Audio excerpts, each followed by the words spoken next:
Fala aí, galera, tudo tranquilo? Hoje eu tô aqui para dar aquela... E hoje nós vamos falar sobre a parábola dos servos fiéis que Jesus conta em Mateus, no capítulo 24, do versículo 45 ao 51. E cara, o vento tá cantando aqui, velho.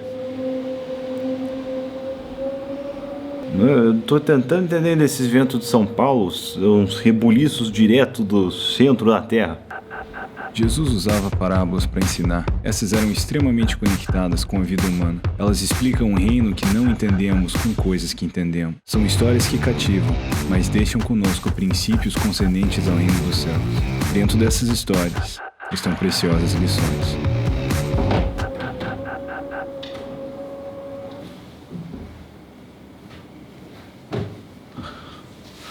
Pronto. Eu abri a janela, era o que o vento queria entrar. Enfim, vamos ler Mateus 24, do 45 ao 51. O servo fiel e sensato é aquele a quem seu senhor encarrega de gerir os outros servos da casa e alimentá-los. Se o senhor voltar e constatar que o servo fez um bom trabalho, haverá recompensa. Eu lhes digo a verdade, ele colocará todos os seus bens sob os cuidados desse servo. O que acontecerá, porém, se o servo for mau e pensar, meu senhor não voltará tão cedo, e começar a espancar os outros servos, a comer e beber e se embriagar? O senhor desse servo voltará em dia em que não se espera, em hora que não se conhece. Cortará o servo ao meio e lhe dará o mesmo destino dos hipócritas.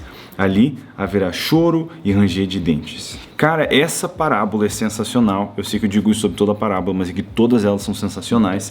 Mas eu acredito que essa daqui é uma das parábolas mais importantes, né, em termos de liderança, do nosso chamado. Eu acho que essa parábola ela explica muito bem. Apesar de ser curta e simples, ela é, né, também direto ao ponto e deixa pra gente uma óbvia lição, né, do como nós devemos servir a Jesus. Então, dessa passagem aqui, o primeiro princípio que eu vejo, e até vou destacar uma parte do versículo nos princípios de hoje, né? O primeiro deles é gerir os outros. O Senhor nos encarrega de servir os outros, de gerir os outros, de cuidar dos outros. A nossa missão é alimentar o próximo, é cuidar do próximo, é servir o próximo, e algo que todo seguidor de Jesus precisa entender é que o seu propósito não é sobre você. Se até mesmo o Filho de Deus veio à Terra para servir, o que dizer de nós? Nós estamos aqui para servir os outros. Quando nós começamos a olhar para a nossa caminhada com Jesus e pensar apenas na nossa jornada, na nossa trajetória, o que Deus quer fazer na nossa vida, nós estamos agindo de maneira imatura e egoísta. E esse é um engano que eu já cometi na minha própria jornada, na minha própria vida. E o que Deus ministrou ao meu coração quando Ele me confrontou acerca do meu erro, é que o reino de Deus não é egoísta. Então tudo que Deus faz na sua vida não é só sobre a sua vida, não para na sua vida.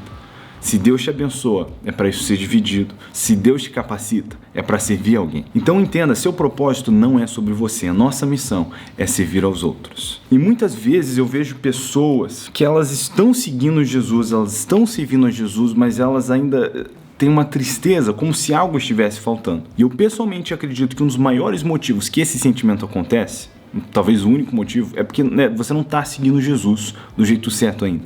E eu acredito que um dos grandes motivos que isso acontece é porque de fato algo está faltando. Tem uma sede ainda que não foi saciada, que eu acredito que é aquela sede de Provérbios 11, no versículo 25, que diz que quando eu sirvo de beber aos outros, eu sou descedentado. Quer dizer, quando eu dou de beber aos outros, a minha sede é saciada.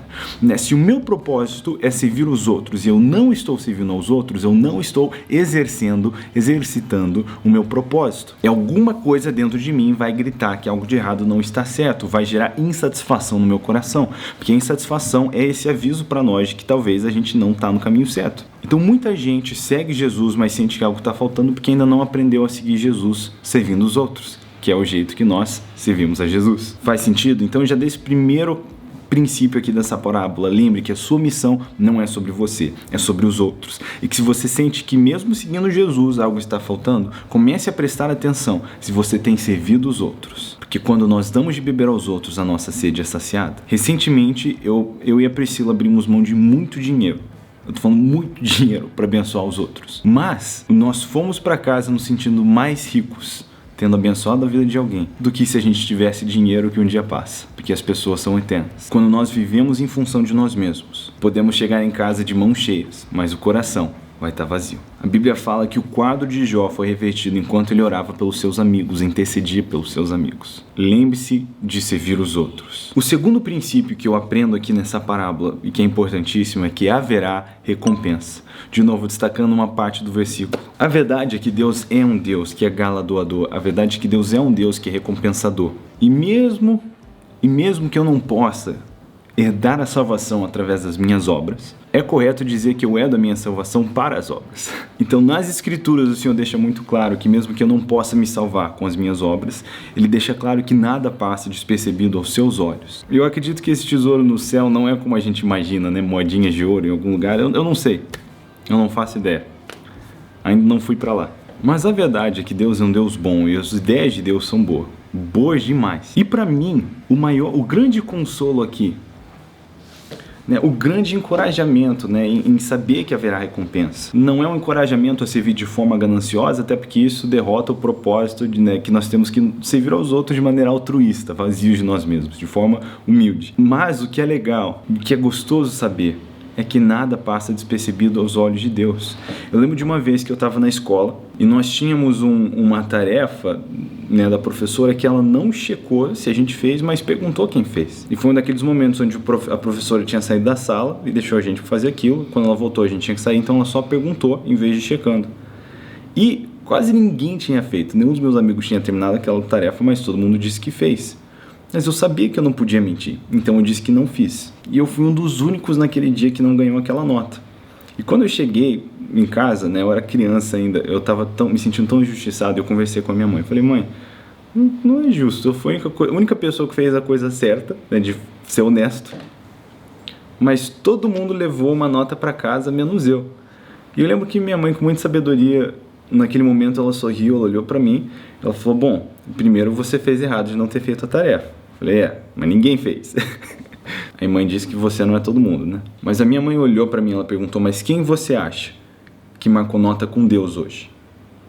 Foram as pessoas que foram desonestas ou você que foi honesto? E eu fiquei pensando naquilo e eu falei, bom, realmente eu marquei ponto com Deus. E aquilo me deixou tão empolgado, porque marcar ponto com Deus parecia muito melhor do que conseguir, né, uma notinha ali de trabalho. Obviamente, idealmente, eu devia ter feito os dois, mas o ponto é, saber que nada passa despercebido aos olhos do Senhor é encorajador, porque muitas vezes servir custa. Na verdade, sempre servir custa. E é gostoso saber que Deus vê isso, Ele se orgulha e Ele quer recompensar. E você, de certa forma, você entende o que é isso. Porque sabe quando você olha aquela pessoa que ela é tão humilde, tão altruísta, e ela faz tanto pelos outros que te dá vontade de ser rico só para dar um carro de presente para essa pessoa, só para dar uma casa, uma viagem para ela? Então, você entende a ideia de recompensa. O terceiro princípio que eu aprendo nessa parábola, e de novo, destacando, né, parte do versículo, é o destino dos hipócritas, que não é um lugar muito bacana. Nós vemos aqui repetidamente nas parábolas o Senhor menciona esse lugar de choro e ranger de dentes. E multiple times. E várias vezes o Senhor menciona que mesmo essas pessoas que dizem segui-lo vão ser lançados, né, retirados de sua presença e lançados num lugar de choro e ranger de dentes. O que traz uma advertência muito grande, porque você pode achar que está seguindo Jesus e não está seguindo Jesus do jeito certo. Agora, olha só que interessante, o Senhor diz que a nossa missão é servir aos outros, mas aqueles que pensam que o Senhor não está voltando logo, que o Senhor não está vendo, que o Senhor não está olhando, e decidem, em vez de servir, abusar, machucar, ferir, tirar vantagem, Jesus diz que essas pessoas serão esmagadas, serão cortadas ao meio e lançados no lugar de fogo e ranger de dentes. Nós vimos já mais cedo que é mesmo aquelas pessoas que dizem, Senhor, curamos enfermos em teu nome, nós expulsamos demônios em seu nome, ele pode dizer, né, para longe de mim que eu não te conheço. E o que Jesus diz aqui é que aqueles que têm coragem de abusar e tirar vantagem dos pequeninos ao invés de servi-los, haverá uma punição cruel. Na verdade, em Lucas 17, no versículo 1 e 2, o Senhor diz que é melhor que uma pessoa amarre uma pedra ao pescoço e se lance ao fundo do mar do que fazer tropeçar um dos pequeninos. A Bíblia estabelece que tirar sua própria vida é um pecado sério e que existe punição severa para isso. Mas Jesus diz que é melhor fazer isso